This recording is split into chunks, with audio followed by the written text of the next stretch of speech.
review. Book 101 is all about the books that I read for the last 40 years. And today I have my special guest. She is the author of the upcoming book, chosen no other than Miss Karen Gray. Hey, Daniel. Thank you. Thank you for having me. Welcome to Book 101, Miss Karen. And can you please introduce more about yourself? Yeah, absolutely. So, I'm an adoptee. I'm also a confidence and clarity coach based on my own journey of having to find my confidence and find clarity in my life and my journey. So now I help others do the same, especially women who have gone through any kind of traumas, any kind of overcoming rocks, obstacles, challenges, and now I have the blessing of using my experiences to help them. Miss Karen Gray, thank you so much for sharing your knowledge to the world. Loving the claps. That's so cool. Yes, so let's think about Mhm.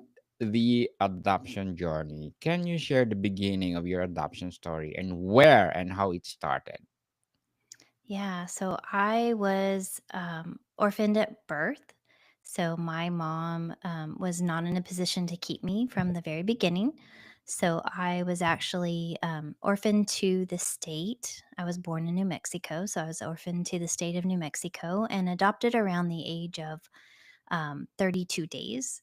And so those first 32 days, not sure where I was, who I was with, but my new adoptive family came and picked me up on day 32 and had a great childhood growing up, but I found out I was adopted around the age of 6. And from that moment on, there was something in me that just fractured. I think there was always a knowing, but that really confirmed something for me. And what happened from that point on was I began to see life through the lens of someone that felt unwanted. It didn't matter how many times my family told me that they chose me, how many times they said I was wanted and picked and loved. And I always knew they loved me. They were a great family. I still have a great relationship with them. There was a part of me that felt or knew that someone else didn't choose me.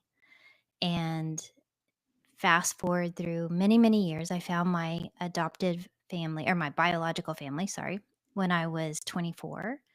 My biological father was killed in a car accident, so I never got to meet him, but I found my brother through him and my mom and a brother and a sister and have been in reunion with them, which is what we call it, ever since. And still, finding them didn't fill the gaps. It didn't fix things that I thought it would fix. And so in my 40s, I finally came to this place where I realized I had to choose me. No one else could fix those gaps that were still there from the adoption. Those were memories and traumas that were fixed, and I had to fill them myself.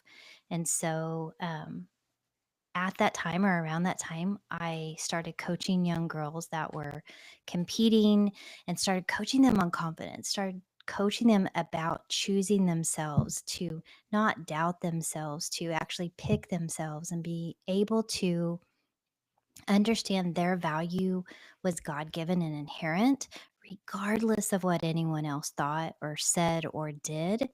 And as I was coaching them and teaching them, I was learning those lessons myself. I started coaching my daughter and it grew to other women. Um, Today, I coach full time, primarily on self confidence, self sabotage, imposter syndrome, and really work with women so that they understand that this confidence begins with them choosing themselves first and filling their cups and making sure that they have something to give the world by not self sacrificing and choosing themselves first. Beautifully articulated, Miss Karen. Very well said.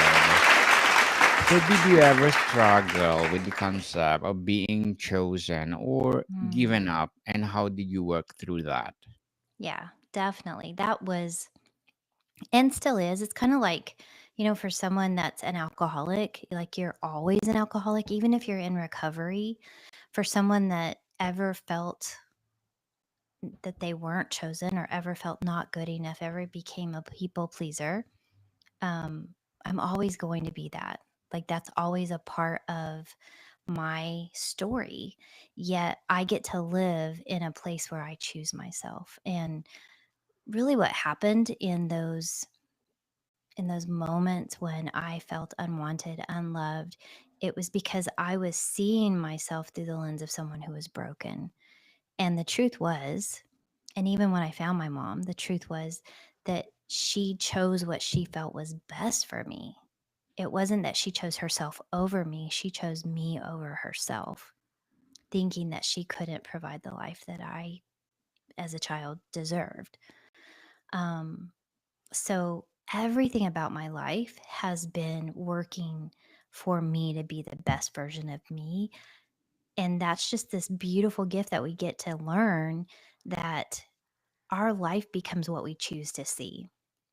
When I chose to see myself as a victim of being unwanted, cast aside, not chosen, that's exactly how I felt. But the moment I began to see and choose to think of myself as being chosen and choosing myself first, that's exactly the results I began to see and feel. And it's just this really simple but profound mind shift. And so that's what I write about, or I'm writing about in this book that I'm launching the first of the year. So it'll be out in January 2026. So excited to get it out in public. But it's really about the transformation that happens when we choose ourselves first. Looking forward for that, Miss Karen, Thank and you you. are most welcome to come back and let's talk about again I'd once love you that. once Yeah. you publish. Yes. So, how did your relationship with your adoptive family shape your sense of self? Oh my goodness. So, my adoptive mom was a school teacher, and my dad worked 3 jobs, worked so hard for us. I have 2 brothers that are both quite a bit older than me. They're 12 and 15 years older than me. And that family was such a hardworking family. I grew up out on the Navajo reservation. My dad worked for the oil field in New Mexico, northwestern New Mexico. And so I grew up very independent. They really saw the value of, and back, I mean, that was back in the 70s. So they saw the Yes. value of, allowing kids to run free. I grew up in this little company camp where there was, I think, about 80 families altogether. So basically, I had probably about 50 different moms around the neighborhood. So we couldn't get in trouble much. If we did, everybody knew about it really quick.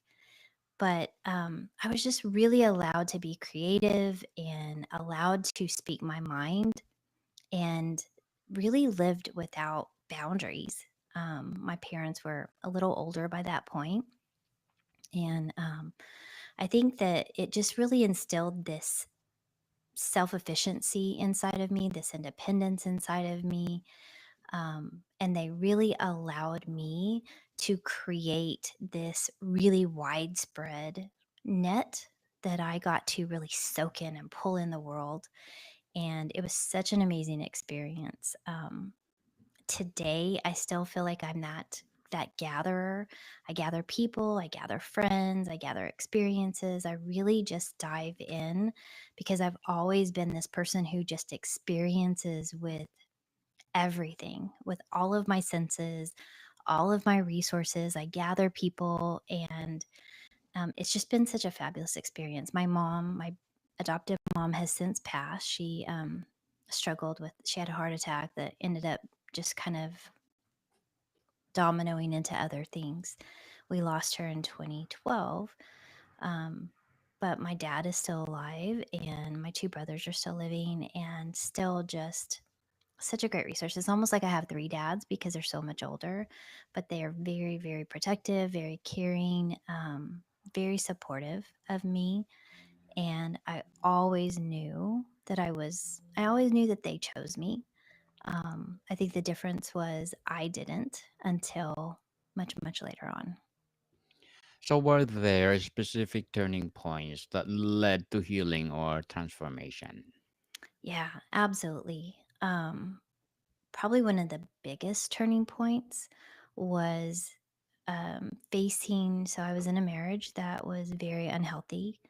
And one of the things that I see over and over again with adoptees that struggle to choose themselves is that we choose relationships that are very broken because it's easier to focus on someone else's brokenness and try to fix them than it is to fix ourselves. So, in this really toxic repetition of people pleasing and trying to fix others, I chose a really broken relationship. And at the end of that relationship, I was rock bottom, had two little boys, one with special needs. I had two older kids, and really I was facing myself and really facing, quite honest, depression and my own mortality. I did not want to be here. And the relationship was very emotionally and mentally abusive, not physically. But I faced a decision of, do I want to leave this world and leave my children in it with him, or the alternative? And that meant I had to choose me. And in that moment, in my darkest moment, laying on the floor in a really bad situation, I was in just a puddle. Um, I just rose up and chose me out of the ashes. Literally, it felt like I was rising up out of the ashes. And it was little by little by little from that moment on. That was 2006. From that moment on, I began to choose me and didn't realize the profound impact that that would have. But it Yes. just became my mantra that every decision I made began to be through this lens of, how does this choose me? How does this serve me? How am I working on a better me? Because I knew in that moment I didn't have anything left, not for my boys, not for my daughter. Um, and that's when I just began to turn this around because I had to choose me. I had to be a better me for them because I had a 6 month old. Um, oh gosh, a 6 month old and a 2 year old. And so in that moment, oh no, he was not even 6 months. He was just 3 months. Anyway, in that moment, I knew that, it could all turn around with just this one decision. And it did. I chose me. I chose a healthy life for me and my kids, and began a different route. And within 2 years, I believe that God brought me my now husband. Yes. But I had to be that person that could choose me and be healthy for this new relationship. And that's exactly what happened. And it has been the most amazing gift. And over and over and over again, he has supported me to choose me, and I support him to choose him. And then in turn, we support and choose each other. But I began coaching in 2008 and helping these young girls and helping my daughter just see how precious they were and how beautiful and capable and smart they were, regardless of the opinions of judges, because they were putting themselves, in these competitions to be judged. It's rodeo queen competitions. And I began to see my own thoughts and deficits mirrored back to me in the words of these girls. And it was so healing. So, again, I think I mentioned it, as I was coaching them and helping them gain confidence and heal, it was also healing my journey, my soul, my heart. And it's just been, this beautiful turn of like a 180 or a 360 almost. 180. It's probably a better degree. Completely the opposite direction turn of my life, where I just saw, it's like the opposite of the dominoes where things just start spiraling downward. This began to spiral upward, and it's just been the biggest blessing ever since. Congratulations, Miss Karen. Keep up the good work. Thank you, thank you. So, what advice would you give to someone currently navigating their own adoption story? Oh gosh. Every adoption is as different as the individual. So it's really hard to identify the specifics. Some are in foster care longer, but some they just have really abusive situations. So I don't want to presume that I know your situation, but what I do know is that for every single person that's been adopted, there is a challenge and a internal question of why. Why was I given up? Why was I not enough? Or why did you make the choice that you did?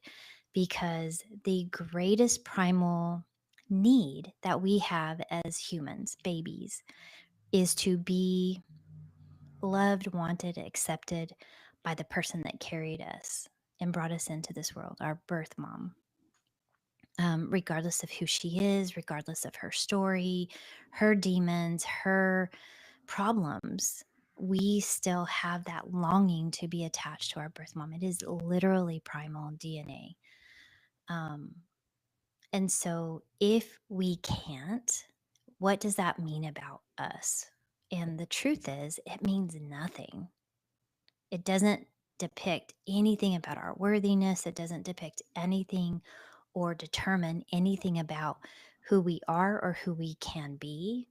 It literally just states that that woman who gave us life, chose to go through this situation to give us a chance. And therefore, we're here. And so, what do we do with it? And what do we make it mean now? And so, regardless of what your past is, regardless of how you were born or what circumstances you were born in or from, even if it's horrendous, even if you know or don't know, it doesn't matter. My point is, God doesn't make mistakes in my beliefs. God doesn't make mistakes. You are here for a reason and a purpose. And so I would say, grab onto that. That is the truth, and choose you, because we can't undo the choices or decisions or unwind the past, but we can take this opportunity that we've been given, each of us. Now, so whether you're adopted or not, whether you came from a broken home or not, we're all here and we all have the same 24 hours. We have the same opportunity every single day to choose us and to choose what we do with the opportunities we've been given. And we can make lemonade of lemons. We can make a pathway of the rocks that have been put in our bag, the heaviness, the ugliness, the abuse, whatever has happened. We can turn that with a decision. It's literally a decision of choosing to do different, choosing to treat others different, choosing to see ourselves differently, and choosing to make a different path for ourselves and others going forward. And so, if I could say anything, it's to know how deeply loved and precious and needed and wanted you are by so many people who need to hear your story, by so many people who want to know that if you can do it, then that inspires them to know they can do it. And so by hiding, by giving up, by seeing ourselves as broken, we are missing that opportunity. I'd rather see myself as that beautiful Japanese kintsugi bowl that's been put together, crafted with the gold inlay, and made into this beautiful piece of art that is now stronger, better, more valuable than I ever would have been without the brokenness. Thank you for your advice, Miss Karen. So, what will be your short term and long term goals in writing?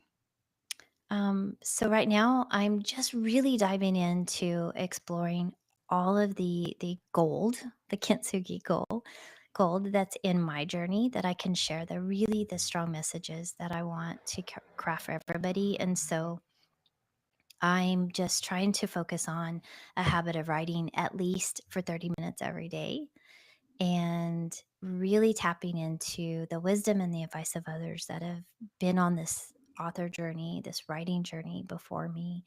There's so much wisdom in my circles. And I think so many of us don't give credit that our network is our net worth. And so I have so many people in my network that have done this. So I'm really tapping in and relying on them. And then getting ready to publish. Start, in 6 months, I'm going to start my official countdown to start really promoting this and start sharing some of the chosen pieces that I have coming out. And so it's just being really intentional to make sure what I put out in the world is honest, authentic, in integrity, and that's something valuable for other people. Good luck to your goals, Thank Miss you. Karen, Thank you. Thank you. and looking forward for that book. So, how can others begin the Mhm. journey of choosing themselves, especially when they feel lost?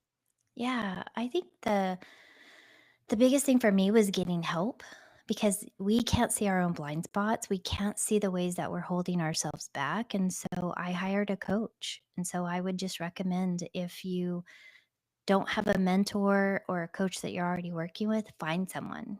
Even if that's a mentor that's been down the road and can help you based on their own experience, or a professional that's been trained as a coach or therapist to help you um, get help, because we are not meant to go through this journey alone. We're meant to have someone walk alongside of us, go with us, and help us see the things that we can't see. Certainly, people, if you need help, please ask, do help. Yes, and that's what I do. I coach. So if you need help and this resonated with you, reach out to me. Absolutely happy to Yes, help. definitely. So, Miss Karen, what message do you hope readers take away from your story chosen? I think the biggest lesson is that we all get to choose. Even not making a choice is a choice. And so just know that if you don't like the situation you're in, the power is yours to choose differently. Totally. So, how has this mindset changed the way you view love, family, and acceptance? Oh, great question. I think that based on my past and this book and just coming to this awareness, I know that I can choose to see my family in a negative way. I can choose to see my teenagers as annoying and stinky and all the things that boys are, because they are. Boys are not fun all the time. And I can choose to see my husband in a negative way because he doesn't do everything perfect, or which doesn't serve me and it creates, hardship and it makes my life harder. Or I can choose to see all of the things that could be annoyances as beautiful reminders of the gift that they are. So again, it's about making a conscious choice and an intentional choice. And that is an overall theme in my life. I get to choose each day how I want my day to go, or I can leave it up to chance and just let it be what it's going to be. And I can find the problems or I can find the beauty. The choice is mine, what I look for. And I refuse to live life as a victim. I refuse to live life in a way that's negative and spiraling downward. I just refuse because I know that the power is mine to choose differently. I can be abundant, I can be wealthy, I can be blessed if that's what I choose it to be. Very well said, Miss Karen. Very well said. I love the claps. They absolutely crack me up. You're most welcome. So, before we wrap up our Mhm. discussion for today, I'm inviting you to please do listen to my other podcast, Food 101, in its fifth season. People, fifth season, with Chef Alessandro, one of Wow. the specialty chef in one of five-star hotel in downtown Toronto. Please do listen to our latest episode. We are reading our letter senders all over the world. So please do listen. Food 101, wherever you listen your podcast.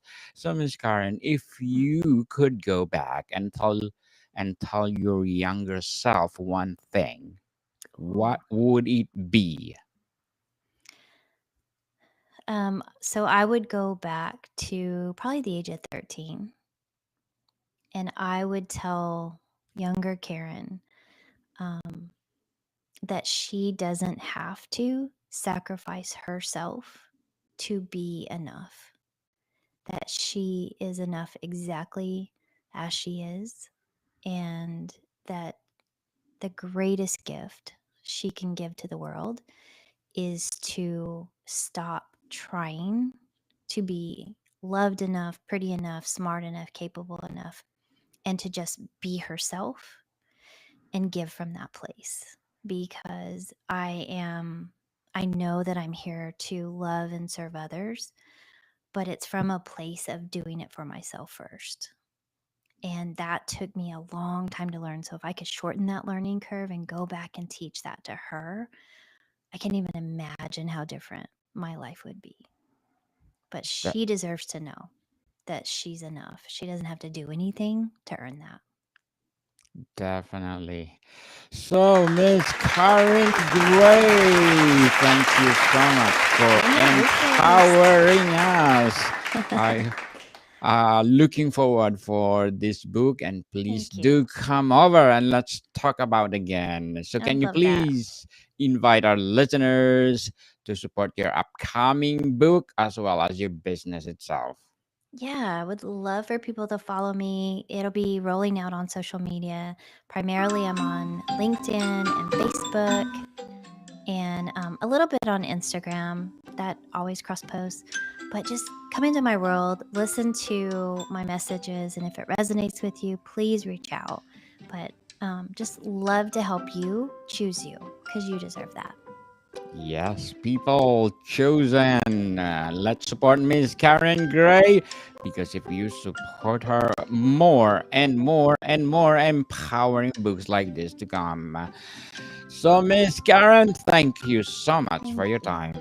Thank you for this opportunity, Daniel. Appreciate your show. More to come, people. See you soon. Bye bye.